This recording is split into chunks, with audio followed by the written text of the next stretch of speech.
तो मेरा नाम अनुराग कौशिक है और आज मेरे साथ जुड़ चुके हैं मेरे काफी अच्छे दोस्त और डिफेंस सेक्टर में बहुत इंटरेस्ट रखते हैं और एफकेट का एग्जाम इन्होंने 2 बार निकाला है। तो मोहित भाई, मेरा आपसे पहला सवाल ये है कि ऑपरेशन सिंदूर में हम जो कामिकाजे ड्रोन्स का यूज कर रहे हैं या फिर स्कैल्प या हैमर मिसाइल्स का यूज कर रहे हैं या ब्रह्मोस का यूज कर रहे हैं, तो बहुत ज्यादा ऑटोनोमस टेक्नोलॉजीज यूज कर रहे हैं या एआई ड्रिवन टेक्नोलॉजीज की तरफ जा रहे हैं।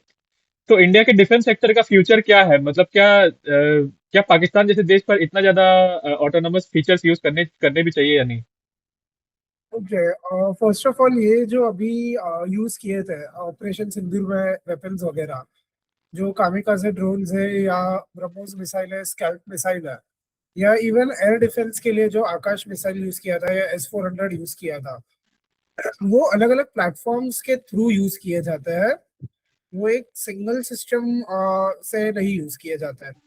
अपार्ट फ्रॉम दैट, अभी का जो एवोल्यूशन है, जो रेडार टेक्नोलॉजी है अभी के टाइम्स का, वो उतना एडवांस्ड हो चुका है कि अगर हम नॉर्मल मिसाइल्स या कुछ वेपन्स यूज करें जो शायद 40-50 ईयर्स पहले यूज करते थे, तो वो इजीली डिटेक्ट हो सकता है। अभी ऑटोनॉमस मिसाइल्स वगैरह जो है, उनका बेस्ट एडवांटेज वो है कि बियॉन्ड विजुअल रेंज, मतलब हमें वो टारगेट दिखता नहीं है बट फिर भी हम उसे अटैक कर सकते हैं। तो इसका एडवांटेज वो रहा था इंडिया के लिए कि हमारे एयरफोर्स पायलट्स को LOC या बॉर्डर क्रॉस ही नहीं करना पड़ा था स्ट्राइक्स के लिए। वो लोग LOC के पहले ही अपने टारगेट्स को एक्वायर कर चुके थे एंड वहीं से स्ट्राइक किया, जिसकी वजह से पाकिस्तान में जाने का जो रिस्क होता है वो कम हो जाता है। अपार्ट फ्रॉम दैट, ये जो मिसाइल्स है वो एडवांस्ड वर्जन के हैं अभी, एडवांस टेक्नोलॉजी के साथ बना है, और वो खुद से मूव कर सकता है। जो अभी ब्रह्मोस मिसाइल है, वो एक सुपरसोनिक मिसाइल है। उसमें जो ऑटोनमस फीचर है वो बाकी और कोई मिसाइल्स के पास नहीं है। एंड जो ब्रह्मोस का टेक्नोलॉजी है कि वो एयर, सी या ग्राउंड तीनों जगह से लॉन्च कर सकता है, वो भी वैसे और कोई मिसाइल के पास नहीं है। फिर आता है लॉइटरिंग एम्यूनेशंस। वो एक रिसेंट में ही बना नया टेक्नोलॉजी एंड उसका सबसे ज्यादा यूज रशिया यूक्रेन वॉर में हुआ है। वो उस तरह का एडवांटेज आपको देता है कि आपके जो मिसाइल्स वगैरह है वो काफी एक्सपेंसिव होता है, वाइल आपका लॉइटरिंग एम्यूनेशन जो है वो काफी सस्ता होता है। अभी आपको एक लॉइटरिंग एम्यूनेशन को अगर डिस्ट्रॉय करना है, तो उसका जो कॉस्ट है वो काफी हाई है as compare to the cost of destroying a missile. Because दोनों को डिस्ट्रॉय करने के लिए आपको सरफेस टू एयर मिसाइल्स ही लगते हैं या फिर close in weapon systems. Loitering ammunition का दूसरा एडवांटेज वो है कि वो एक एरिया पे काफी टाइम के लिए घूम सकता है, एंड जब भी उसे लगे कि ये टारगेट पे अभी अटैक कर सकता है तभी ही अटैक करेगा। वाइल मिसाइल को एक पर्टिकुलर टाइम पे हमें लॉन्च करना पड़ता है, एंड फिर वो उसका जो पाथ है वो फॉलो करके स्ट्राइक करेगा। तो ठीक है, आपने मतलब बहुत अच्छे तरीके से मतलब ऑटोनोमस वेपन का टेक्नोलॉजी समझाया या मतलब सब बहुत अच्छे तरीके से समझाया और मतलब वो चीज दिख भी गया था कि जिस तरह से अटैक्स हो रहे थे, जिस तरह से हम मिसाइल्स को इंटरसेप्ट कर रहे थे, तो ऑटोनोमस टेक्नोलॉजी का बिहेवियर दिख भी गया था। और ब्रह्मोस आपने बोला कि सुपरसोनिक है। ये जो अपने क्रूज मिसाइल की बात की कि क्रूज मिसाइल जैसी टेक्नोलॉजी अभी बहुत सारे देशों में नहीं बनी। तो जिस तरह से मतलब एक छोटा सा सवाल है, जिस तरह से मतलब टेक्नोलॉजी एडवांसमेंट हो रहा है, तो क्या मतलब आगे आने वाले 10 साल या आगे आने वाले 5 साल में सुपरसोनिक से हाइपरसोनिक मिसाइल भी दिखे जिसका मैक नंबर 5 से ज्यादा होता है? यस, पॉसिबिलिटी काफी हाई है, उसमें ऑलरेडी रिसर्च चालू है DRDO का। Apart from that, even American government है, इसराइलीज है, चाइनीज, रशियंस, वो लोग भी ये टेक्नोलॉजी को एक्टिवली परस्यू कर रहे हैं। बट करेंटली ओपन मार्केट में या ओपन सोर्स पे ये टेक्नोलॉजी के बारे में उतना इंफॉर्मेशन नहीं है कि हम एग्जैक्ट एक नंबर बता सके कि इतने साल में ये टेक्नोलॉजी अवेलेबल होगा ही। बट यस, ये टेक्नोलॉजी यूज होता है एक्चुअली। जो रॉकेट्स वगैरह है, जो स्पेस जिससे हम सैटेलाइट्स भेजते हैं, उसमें वो उसका स्पीड जो है वो Mach 5 के ऊपर ही जाता है एक फेज के बाद। तो वो टेक्नोलॉजी, यस, एक तरह से वी हैव द टेक्नोलॉजी। उसको मिसाइल्स में किस तरह से इंटीग्रेट करना है या वेपन्स में किस तरह से इंटीग्रेट करना है, उसमें अभी रिसर्च चालू है। ओके, तो चलिए, इसी ऑटोनोमस वेपन पे बहुत अच्छा डिस्कशन हो रहा है, तो थोड़ा और इसको आगे ले जाते, थोड़ा और डीप डाइव करते हैं। तो जैसे यूएस का डिपार्टमेंट ऑफ डिफेंस है, वो क्लॉड चैटबॉट यूज करता है अपने मिसाइल्स फायर करने के लिए, और मतलब एंथ्रोपिक सहायता लेता है। तो आपने शायद सुना होगा कि मतलब जब एंथ्रोपिक ने बोला कि कंप्लीट एक्सेस दिया जाए कि फॉर फायरिंग द मिसाइल्स, और मिसाइल का सिस्टम पूरी तरह से ऑटोनोमस बना जाए, तो एंथ्रोपिक ने इसे ह्यूमैनिटी को खतरा बताया था। लेकिन डोनाल्ड ट्रंप, जिनको मतलब जिनकी रोज आइडियोलॉजी चेंज होते रहती है, तो बोलते हैं कि नहीं, ये ऑटोनोमस वेपन यूज करने से दिक्कत क्या है, 100% ऑटोनॉमी देने में दिक्कत क्या है एआई को। ये एंथ्रोपिक तो एक लेफ्ट लीनिंग चैटबॉट है, इस पर आपका क्या मतलब, क्या कहना है? और चैटबॉट के ऊपर तो I have no comments as of now, but autonomy पूरा मिसाइल को देने का एक प्रॉब्लम वो है कि जो लास्ट स्टेप वेरिफिकेशन होता है ह्यूमंस का, कि टारगेट जो है आपका, is that the right target. अभी हमारा पॉलिसी क्या रहा था ऑपरेशन सिंदूर में भी, कि कोई कोलैटरल डैमेज नहीं होना चाहिए या सिविलियंस हम्म। को हार्म नहीं होना चाहिए। अभी एक ऑटोनॉमस मिसाइल है, उसको वो पता नहीं होगा कि ये पर्टिकुलर जगह पे सिविलियंस है या एनिमीज है या टेररिस्ट है। अभी बाई चांस कोई सिविलियंस है एंड उनके जान को खतरा है, तो एक लास्ट मोमेंट पे हम हमारे मिसाइल का लॉन्च कैंसिल कर सकते हैं अगर ह्यूमन ऑपरेटर है। बट हम्म। अगर एआई ऑपरेटर है तो उसके पास वो ह्यूमन का फीलिंग्स नहीं है, या उसके पास ह्यूमन नेचर अंडरस्टैंड करने का सोर्स ही नहीं है। एआई जो है वो ह्यूमन नेचर अंडरस्टैंड नहीं कर सकता। तो उसके वजह से जो कोलैटरल डैमेज है उसके चांसेस बढ़ जाता है। अपार्ट फ्रॉम दैट, एआई अगर मिसफायर कर दे कभी या गलत जगह पे लॉन्च कर दे, तो चीजें एस्केलेट भी हो सकती है। ठीक है, तो मतलब बेसिकली आपका भी यही कहना है कि किसी चैटबॉट को या एआई सिस्टम को पूरी तरह से ऑटोनॉमी नहीं देना चाहिए, लास्ट स्टेज पर ह्यूमंस रहने चाहिए। यस, एआई का यूज होना चाहिए to assist the humans, not to replace the humans और take the decisions of the humans. Okay, ठीक है, बहुत बढ़िया तरीके से एक्सप्लेन किया आपने।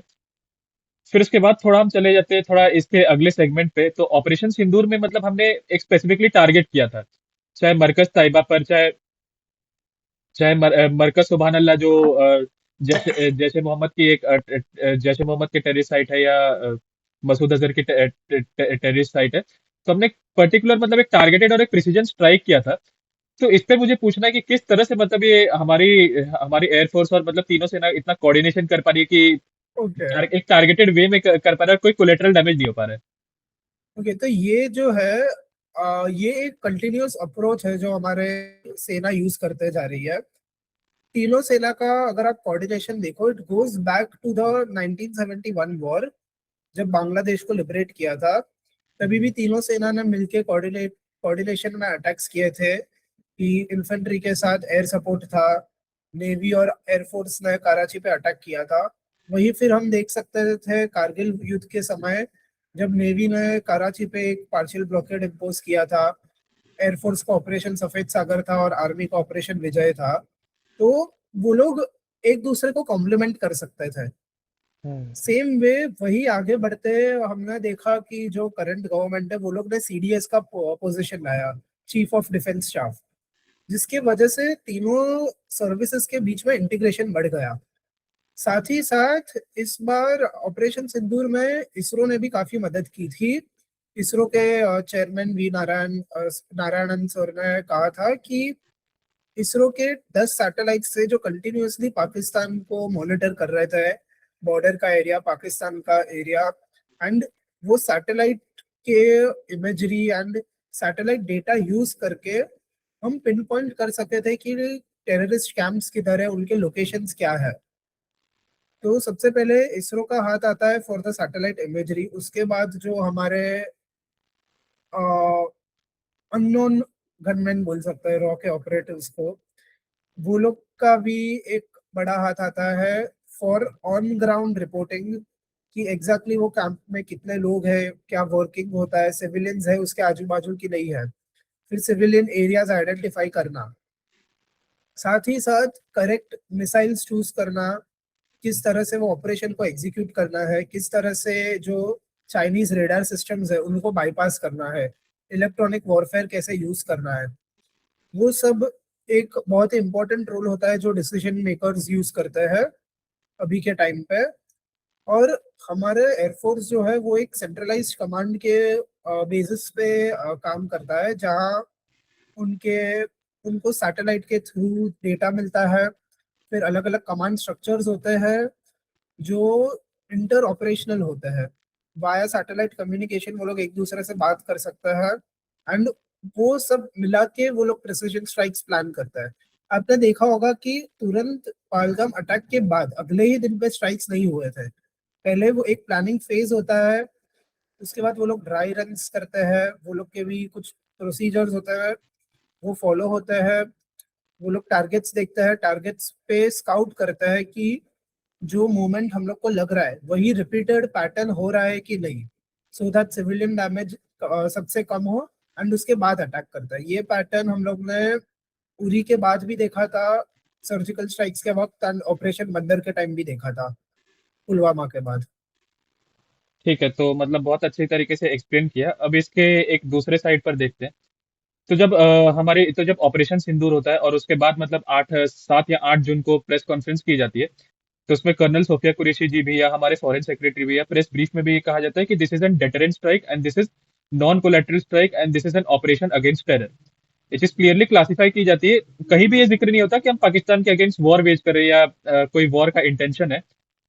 फिर लेकिन ऐसा क्या हो जाता है कि हमारी मतलब हमारा एक मीडिया का पूरा इकोसिस्टम दिखाता है कि देखिए वॉर होने वाला है, वॉर के लिए प्रिपेयर्ड रहे, मतलब इतना स्ट्रेस क्रिएट किया जा रहा है। तो आज के मीडिया पर आपका क्या कहना है? ओके, सो मीडिया, इंडियन मीडिया स्पेशली, वो लोग है ना, ब्रेकिंग न्यूज के लिए न्यूज को किसी भी तरह से घुमा फिरा के डालेंगे, जस्ट सो दैट उनका टीआरपी बढ़ सके। और ये काफी डेंजरस सिचुएशन हो सकता है, बिकॉज आज का जो वॉर है वो सिर्फ बैटल लाइंस पे फाइट नहीं किया जाता, वो मीडिया पे भी, मीडिया के थ्रू भी फाइट होता है, नरेटिव्स पे भी फाइट होता है, एंड इंफॉर्मेशन पे भी फाइट होता है। सिर्फ ऐसा सिचुएशन बताने से कि वॉर लाइक सिचुएशन होने वाला है, ऐसा कुछ रिपोर्ट देने से कंट्री में जो लोग हैं, जो आम जनता है, उनके बीच में पैनिक स्प्रेड हो सकता है, पैनिक बाइंग कर सकते हैं लोग। फिर जो फूड है, फूड ग्रोसरीज वगैरह है, या ऑयल पेट्रोलियम एलपीजी सिलेंडर्स वगैरह, उसका होर्डिंग कर सकते हैं, जिसकी वजह से टेम्पररीली इन्फ्लेशन बढ़ सकता है कॉमन यूज आइटम्स का, जिसका असर सीधा आम जनता को पड़ता है। बट जस्ट बिकॉज मीडिया को उनको उनकी टीआरपी से फर्क पड़ता है, वो लोग ये सब चीजें बाईपास कर देता है। जैसे 99 वॉर में भी वो लोग जाते हैं, वो लोग लाइव लोकेशन दे देते थे आर्मी का, एंड फिर पाकिस्तानी वही जगह पे आर्टिलरी स्ट्राइक करते थे। या फिर ताज अटैक के टाइम जब वो लोग सामने से बोल रहे हैं कि ये देखो एनएसजी वाले हेलीकॉप्टर से आ रहे हैं, इन सच वे कि पाकिस्तान वाले तो टीवी देखते ही नहीं है, वो वर्ल्ड कप के टाइम भी सब टीवी टीवी तोड़ दिए थे वो लोग ने। सही बात है। तो मतलब एक तरह से मतलब मीडिया का रोल पहले से भी खराब ही था और आज तो मतलब डिग्रेड ही होता जा रहा है। फिर हम फॉरेन पॉलिसी की बात करेंगे। हमारे जो लेजर लाइट वाले जो फॉरेन मिनिस्टर है, जो मतलब जिनके बारे में दिखाया जाता है कि इनकी बहुत ग्लोबल पावर है, तो इनको ऐसा क्या हो जाता है कि मतलब ये ऐसे रैंडम कॉन्फ्रेंसेस में ये बोलते हैं कि यूरोप के वेपन्स का यूज होता है हम हमारे ऊपर अटैक करने के लिए, भारत पर, लेकिन भारत ने आज तक यूरोप पर अटैक नहीं किया। लेकिन वहीं पर हमारे 3 सेलर्स मारे जाते हैं माउंट सेटेबेलो में, माउंट मेरीवेक्स, माउंट जलवीर पर भी अटैक होता है। और उसके बाद हम लोग क्या उसके बाद हमारी प्रतिक्रिया क्या होती है? Strong deep deep condolence, strong protest, strong protest. इस तरह की हम लोग प्रतिक्रिया करते हैं और उस पर हमें जवाब क्या मिलता है अमेरिका से? जेडी वैंस का जवाब क्या आता है कि क्यों क्लियरली बोलते हैं कि क्लियरली बोलते हैं कि अगर आपको ओमान के ब्लॉकेड से जाना है तो अमेरिका के परमिशन लेके जाना पड़ेगा, और बिना अमेरिका के परमिशन लेके गए कैसे, वो उनकी गलती थी। मतलब हमें बार बार यूएस के सेंट्रल कमांड से एक तरह की क्या हमें ह्यूमिलिएशन फेस करना पड़ रहा है, या सिर्फ लेजर लाइट के लिए रह गए हमारे फॉरेन मिनिस्टर? दरअसल बात वो है कि वर्ल्ड वॉर टू के समय यूएस एक मेजर सुपर पावर की तरह उभरा था, एंड इंडिया जस्ट इंडिपेंडेंट हुआ था तभी। उसके बाद से यूएस ने एक तरह से पूरे दुनिया पे अपनी हेजेमनी मेंटेन करके रखी है। लाइक आज हम चाहे, कोई भी देश चाहे तो भी यूएस के अगेंस्ट नहीं जा सकता, for the simple reason because US controls the dollars, US controls the market. So US एक तरह का बुली की तरह काम कर रहा है अभी। एंड अभी देखा जा रहा है कि काफी देशों को यूएस से नफरत होने लगी है, या उनके पॉलिटिक्स से नफरत हो रही है। बट जस्ट बिकॉज यूएस सारे कंट्रीज के इकोसिस्टम में इतना ज्यादा घुस चुका है, ये सारे कंट्रीज इतना डिपेंडेंट है यूएस पे, कि वो इंडिविजुअली यूएस के अगेंस्ट खड़े नहीं हो सकता है। इसका एक ही ऑप्शन है कि बाकी कंट्रीज आके खुद का एक अलायंस बनाए, जैसे कि ब्रिक्स है, जो अलायंस है वो अगर खुद का करेंसी लाता है, तो वो एक तरह से डॉलर के सामने खड़ा हो जाता है, जिसकी वजह से यूएस का इकोनॉमी खराब हो जाएगा। The best way to fight against US, ये यूएस का जो बुलिंग है, इस कि हम सब बाकी देश एक साथ आए, मिलके यूएस को बोले कि अभी हम तुम्हारी नहीं सुनने वाले हैं। So you have to be powerful enough economically as well as militarily to deter US. अभी यूएस के पास जितना मिलिट्री बजट है, उतना अगले 20 देशों के पास भी नहीं है, जिसमें से 19 तो यूएस के अलाइज हैं, 18 तो हम्म। यूएस के अलाइज हैं। तो ये आप बिल्कुल सही करें कि यूएस आज के डेट में सुपर पावर है और हमें कहीं ना कहीं उनसे ये सबमिसिव वे में ही रहना पड़ेगा, हम उन पर डोमिनेट नहीं हो सकते। बट सवाल मेरा ये, मैं किस तरह से सवाल क्रिएट करने की कोशिश कर रहा हूँ, मैं कह रहा हूँ क्या हमारी गवर्नमेंट, हमारी जो इंडियन गवर्नमेंट है, और टाइम टाइम एंड अगेन क्या हम लोग ये यूएसए को कुछ डिप्लोमेटिक जवाब भी नहीं दे पा रहे, या हम यूएसए के सामने कुछ मतलब बोल नहीं पा रहे, चाहे चाहे ये ऑपरेशन सिंदूर के बाद जो सीज फायर की बात की गई हो, या फिर रिसेंटली टैरिफ्स की बात की गई हो, या फिर अभी अभी जो रिसेंटली जो रिप्लाई आया है यूएस गवर्नमेंट की तरफ से।